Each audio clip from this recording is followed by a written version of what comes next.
Hey everyone, welcome back to another Ask GN episode. We're still working on finalizing the set here. We're actually about to rotate and go back to a 45-degree angle shot, put in a shelf over here. You'll see more on that soon. But as always, leave your questions in the comment section below for next episode. Filming 3 today. One is going up for the Patreon bonus episode. That's patreon.com/gamersnexus to get access to that. And then 2 here on the main channel. So let's get into the questions for this week. Before that, this video is brought to you by the NZXT E-Series power supplies. The E-Series PSUs are high-end power supplies with real-time digital voltage and temperature monitoring, per-rail wattage measurements, and data logging functionality for power usage. The E-Series PSUs also come with a 10-year warranty all the way down to the 500-watt unit, and they run fully modular and with silent fan operating modes. Learn more at the link below. First, a quick note. A lot of you asked about when we'd be getting these back in stock. The GN Cobalt Blue beer glass with a gold trim around the outside top of it. So they're back in stock. You've been asking for a couple weeks now. Thank you for your patience. The first round was kind of a trial. We sold out in like 14 hours or something. It was pretty crazy. But they're back in now. So you go to store.gamersnexus.net to pick up one of these if you like them. We should have enough for at least a little while, and we'll see how demand is. But they've been going pretty quickly so far. But now they'll probably go even faster. Either way, they're back in. Mod mats, we still have a good couple left until we'll hit a pause before the next production run. So if you get that order in soon, you'll get that as well. Anyway, first question is actually a very good one, and it is from Nik Kearney. Nick said, "Hey Steve, in your recent interview with David Kanter, you guys talked about how at one point the foundries added FinFETs to their process. I was wondering what exactly is a FinFET and how is it beneficial to CPUs and GPUs?" So this question is one that I answered back in Ask GN number 26. I had to go look it up. Quite old at this point. Honestly, my answer, I didn't rewatch it, but it probably wasn't quite as detailed as it can be today. So we'll revisit this one. This is something where David Kanter would be excellent as a source, but I'm going to put in my version of this first, get you all the basics, and then maybe we'll revisit it if there's enough interest for the future. So FinFETs, first of all, this is a fin field effect transistor, which can be thought of as 3D rather than planar or a flat plane.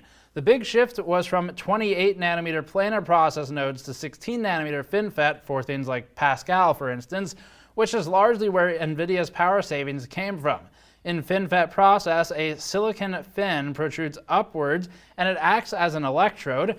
FinFET processes reduce power leakage by using a 3-dimensional design wherein a fin protrudes to form the drain and the source with a gate circling around the transistor's fins. You can think of it like a literal fin, as in a dorsal fin or something like that, like a shark fin, that sort of helps to guide the flow of power and reduce leakage. FinFETs therefore also increase per core performance per watt, and moving to FinFET lowered voltage requirements, as an example, to 0.8 volts at the lower end rather than the previous 1.0 volts at the low end for the previous process. They're still using double patterning lithography for FinFETs, as we don't yet have extreme ultraviolet functional in any meaningful capacity, but the gate design is significantly reducing power leakage and voltage requirements. FinFETs use more conducting channels than planar transistors, leading to reduced switching voltage, as mentioned in the 0.8 volt low end for Pascal GPUs earlier, up to half the power requirement as well, by the way, with some FinFETs, and reduced leakage overall. So FinFETs are critical for the modern moves in the most recent GPUs, not counting what's obviously coming up at this point. So not counting that stuff that we don't have eyesight to at this point, the previous GPU switches from 28 and downward, a lot of the power saving gains, that was from FinFET.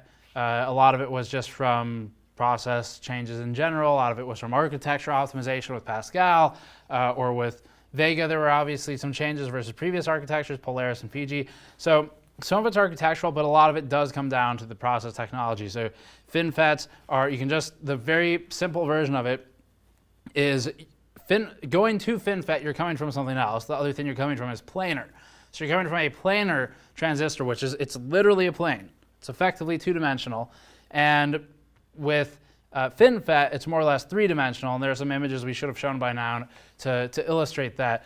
So you can kind of think of the fin as almost being like, just think of it like a bucket. It kind of helps reduce leakage by acting like a bucket and that's a large part of the power optimization, is reduced leakage, reduced voltage requirements, stuff like that. So that's a big thing with FinFETs. There's more here, but that's kind of where I'm going to stop at my current knowledge level anyway. So that's hopefully that helps you out. Next question is from TM, who says, can you not answer questions that are easily Googleable and verified within 5 to 10 minutes of reading results in forums, like the watt per meter Kelvin one, GPU thermal paste, passive cooling, heating the room, blah, blah, blah. That's all Linus Tech Tip stuff. All right, so first thing, Mr. TM, why don't you try posting one? If you have such good questions that are better than everyone else's, that no one has ever come up with an answer to, and it's not on Google anywhere, post your question. That would be more useful. Secondly, so a big thing here, these videos, the Ask GNs, it's not supposed to contain like groundbreaking, revolutionary information that you could never find anywhere ever before. That's not the point. The point is you're getting information from a source that you already watch for other content, or I get it from someone who is a verified expert, like David Kanter in the 10 nanometers discussion, and that's where hopefully you get some value. I mean, you're talking about the watt per meter Kelvin one, thermal conductivity. So the whole point of that question, it wasn't what is watts per meter Kelvin, because the answer is thermal conductivity, although some people seem to think that. It was, what does that mean? So, okay, we know that thermal conductivity, watts per meter Kelvin, same thing, but what does it actually mean? And so that's where I went and spoke to VSG and got a great answer from VSG, who is a thermodynamics expert, and was able to answer it, hopefully with a bit of fine-tuning for our industry. So that's the thing. With these questions, sure, you could go Google thermal conductivity, and eventually you get to the answer you want, or you come to our content where we're very focused on the specific application of computer hardware, and we boil it down to the important components and talk about those, or maybe throw in some interesting side notes and things like that. So yeah, not really the point. There is very little I could answer that you can't find on Google, because there's a lot of stuff on Google. So sorry to disappoint you. Leave your groundbreaking question below, and we'll talk about it next time. WG, what is the silicone lottery? Why does it exist? How does it impact consumers? Well, WG, unfortunately, I'm not allowed to answer this question because you could Google it, apparently, from our previous expert. So the silicone lottery, no either. There was a great comment, though, about, does he look like a plastic surgeon? I love that comment. Thank you. The silicone lottery is, so what is it? Why does it exist? How does it impact consumers is the question. So the main immediate thing here with the silicon lottery is that you have to know kind of where this stuff comes from. CPUs and GPUs are not created equal. The spec might be the same, but the actual quality of the silicon, you might hear the term ASIC quality with GPUs, that refers basically to this. And the quality of the silicon can vary from individual part to individual part despite being the same SKU, i.e. 8700K, Vega 56, whatever. And it's true for memory too, by the way. That's why you have some memory that performs better than others despite being the same spec when you start overclocking. So silicon lottery then, ultimately, the CPU that you have, or GPU, it is diced from a wafer. So a wafer is a big circular disk. It's those super colorful things that we see. That is cut out of a silicon crystal. It's a synthetic crystal. It's grown, can be grown in a lab, and they cut those into wafers horizontally, and then from there you dice the dies, sometimes referred plurally to as dice, depending on who you ask, but they cut the dies, and that's your silicon. Now, getting into why the silicon lottery exists, to answer the question, if you cut, let's say we cut sort of towards the middle of the wafer as opposed to the outer edge of the wafer, the middle of the wafer is actually prime real estate. It's worth a lot more. Server memory typically comes from the middle of the wafer. It is obviously because it's a circle, there's less real estate in the dead center, and that's where the lithography is the most accurate. So lithography, when making these components, when making the silicon components, way more accurate at the center. You end up with higher quality components, higher quality silicon, and for things that are very intensive or have specific requirements, again, like server memory, that's where they'll pull those from. And then the consumer memory comes from the outer edge, or as close to the outer edge as they can get before it becomes just unusable. So that's number one. Number one for why does the silicon lottery exist is because it comes down to manufacturing. And if you cut stuff like towards the center versus the outside, it does actually differ in quality. So volt frequency is kind of a place where you can see silicon lottery come into play. I believe part of the question was, how does it impact consumers? At the end of the day, if you buy an 8700K, R7 1700, it'll hit spec. That's what they're meant to do. But overclocking is where it impacts consumers. And then once you start overclocking it, your volt frequency curve is what looks different. So if you have a golden sample, as it's called, a really good chip, you might have a volt frequency curve on an 8086K that's something like, at the very high end, maybe you're able to hit 5.3 gigahertz at something like 1.27 volts, which is extremely good, very uncommon. And so that would be an example of a good bin, or of just a silicon lottery win. You've won the silicon lottery at this point. Bad example might be something like you're able to hit spec and you can maybe overclock. Actually, we had one, our 8700K originally. Hit 4.9 gigahertz, 1.4 something volts. Not very good, kind of lost silicon lottery. So some of that comes down to maybe it was just on a bad part of the it was out towards the outer edge of the wafer or something like that, or it's just some other manufacturing tolerances. So there's still multi-patterning going on here. Multi-patterning for lithography can introduce error. It's something that we talked about in our 10 nanometer discussion with David Kanter. If you're curious about multi or quad patterning or something like that, we talk about it there, and that's another area where error or just quality differences can be introduced. Some of them are bad enough that the chip gets thrown out, and some of them are bad enough that it still gets produced, but it's just not going to overclock very well, or might get pushed down the product line. Maybe instead of being a high-end part, it becomes a low-end part, and they just turn off some features. So that's another thing that can happen with manufacturing tolerances.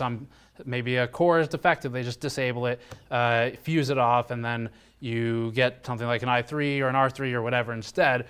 Or they could all be perfectly functional and they just fuse stuff off to fuse stuff off, so that there's some kind of product segmentation so that it's actually profitable to make all this stuff. So hopefully that answers the basics of it. The silicon lottery, at the very heart of it, when people talk about it, they're talking about how high of a frequency can they get with how low a voltage. So it's a sustained high frequency with a sustained low voltage. That's what you're going for. If you get really good numbers on both, high frequency, low voltage, then you won the silicon lottery. And it's not like it's a literal lottery, anything like that. It's just, it's manufacturing tolerances at the end of the day. So how well does it all come out of the line when you get your hands on it? Does it overclock better than expected, or average, or whatever? So that's the hopefully a decent answer for you for that. Next one's from Applejack, who said, Steve, are you open to the idea of selling a gamer's Nexus mod mat mini? Actually, yes. We've been working on a medium mod mat for quite a while now, like half a year probably. Production takes a while. We've made multiple samples. We're trying to get it as good as we can, basically get it to perfect before we start selling it and list it. So that will be 32 by 16 for the medium mod mat in inches, freedom units. So 32 by 16 as opposed to the current one, which is 4 feet by 2 feet. So we're cutting it down a bit. It'll fit better on people who have desks that are a bit smaller. So hopefully that works out for all of you. We're just waiting on some final sampling at this point. Hopefully this next sample is perfect and we can start making it and have it hopefully in production well before end of year. I would like to see that anyway.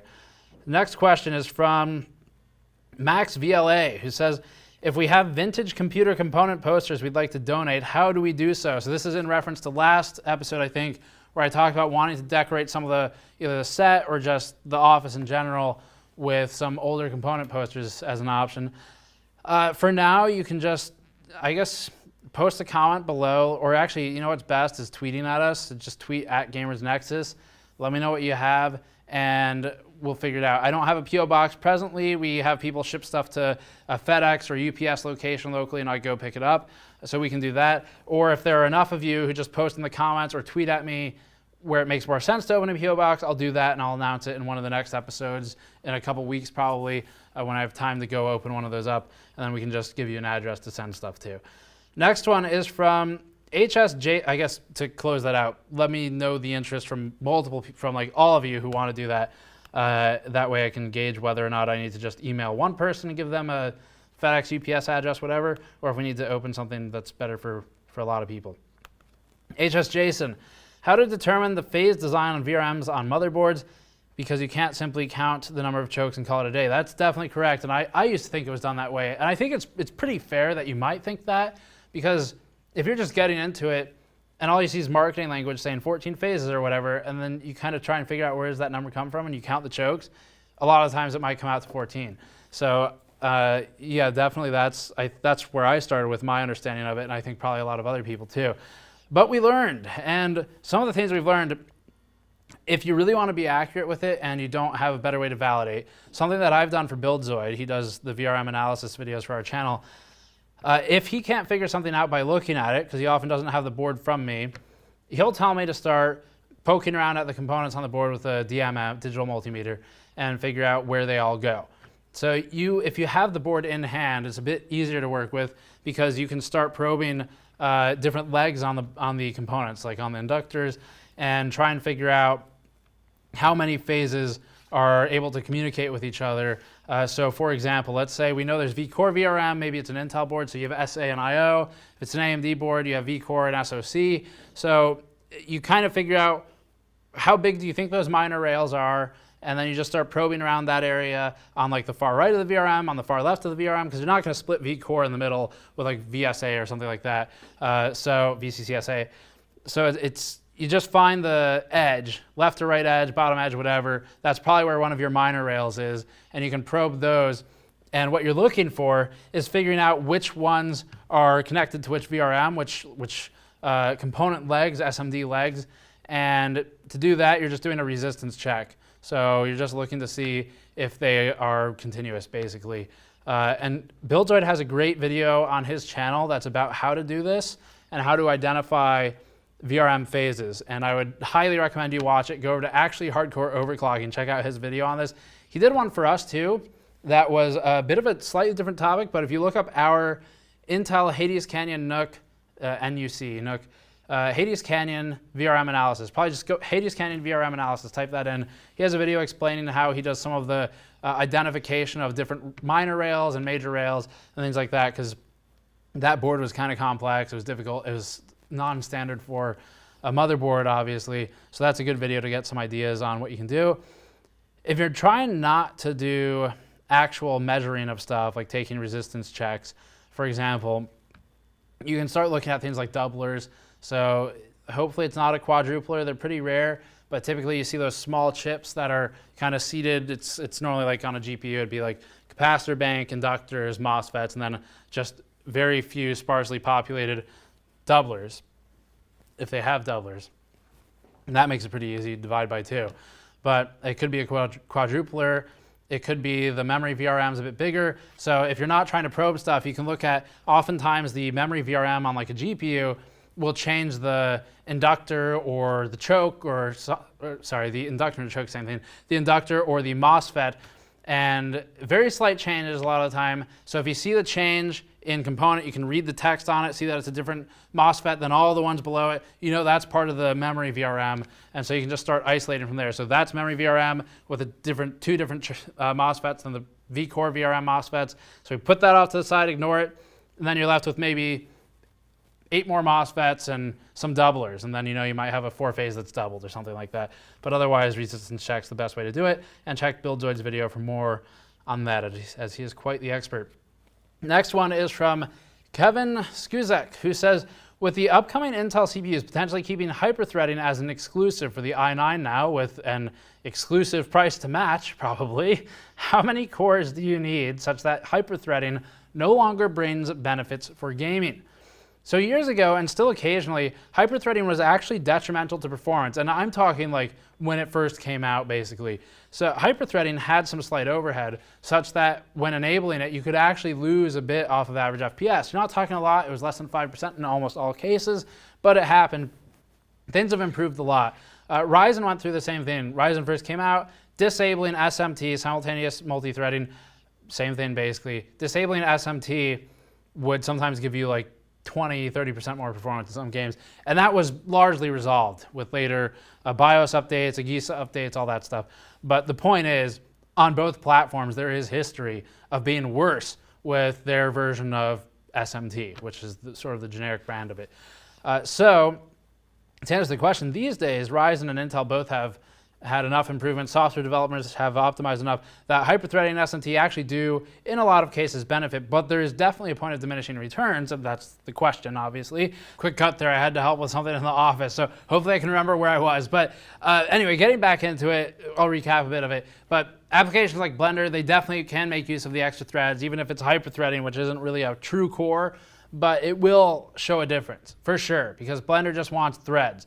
So it depends on what you're doing. Cinebench is another good example. Set them to the same frequency, let them rip, and the one with more threads, generally speaking, if we're talking 8600, 8700K, same frequency, there will be a benefit to having the extra threads. At some point you start choking if there are too many threads and not enough frequency in some applications, like Xeon CPUs, some of the older X79 Xeons that were maybe something like, what were they even, the 12 core? I think they were 12 core, might have been 10, but let's call it 10. I know there was a 10 core Xeon for X79. Those at like 3 gigahertz, 10 cores, 20 threads, for something like Premiere, far worse than a 4 core with a higher frequency. So it all depends on what you're doing. But that out of the way, that aside, the answer to your question, the majority of games are still stuck at 4 threads.